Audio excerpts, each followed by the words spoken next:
நிறைய respiratory problem உள்ள பேஷண்ட்டை நம்ம கிளியர் பண்ணியிருக்கிறோம். இதே ஆஸ்மா பேஷண்ட்லாம் வந்து நிறைய பேரை கிளியர் பண்ணியிருக்கோம்.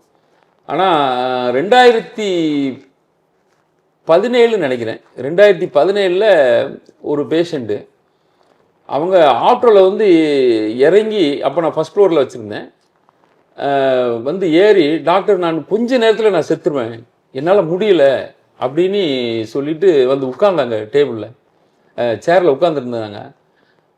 என்னம்மா பிரச்சனை அப்படின்னு. இல்லை டாக்டர், என்னால் மூச்சு திணறல் இப்போ இருக்குது, என்னால் மூச்சு விட முடியல அப்படின்னாங்க. உடனே சரி, அவங்ககிட்ட அந்த ஹிஸ்ட்ரியெல்லாம் கேட்குற அளவுக்குலாம் டைம் இல்லை. ஏன்னா அவங்களுக்கு வந்து அந்த ரொம்ப ஒரு சஃபோகேட்டிவாக இருந்தாங்க, முடியல என்னட்டு அவங்க டீட்டெயில்ஸ் சொல்கிற அளவுக்கு இல்லை. பட் மூச்சு திணறலுங்கிறத மட்டும் நான் புரிஞ்சுக்கிட்டேன். பை காட்ஸ் கிரேஸ் வந்து அவங்களுக்கு ஒரு நிமிஷத்தில் அந்த அந்த ரெஸ்பிரேட்டரி சிஸ்டத்தை கிளியர் பண்ணாங்க. நல்ல விஷயம். ஆமாம், பண்ணிவிட்டு அதுக்கப்புறம் அவங்கள்ட்ட கேட்டேன். அவங்க கொஞ்சம் இந்த மாதிரி எனக்கு ஆஸ்மா சார், இது எனக்கு ரொம்ப வருஷமாக இருக்குது, ஒரு 15 வருஷமாக எனக்கு இருக்குது.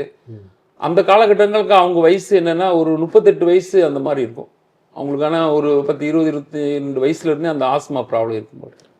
அப்போது அதுக்கப்புறம் அவங்க அதில் என்னென்னா, அவங்க எனக்கு ஒரு பெரிய விஷயம், ஒரு நாள் தான் வந்திருந்தாங்க, அதுக்கப்புறம் அவங்க வரல.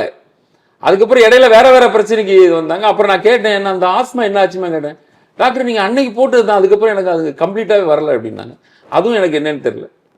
யூஸ்வலாக ஒரு 15 சிட்டிங் 20 சிட்டிங்கில் கிளியர் ஆகிறது, அவங்களுக்கு ஒரே சிட்டிங்கில், அதுவும் 15 வருஷம் ப்ராப்ளம் ஒரே சிட்டிங்கில் கிளியர் ஆச்சு.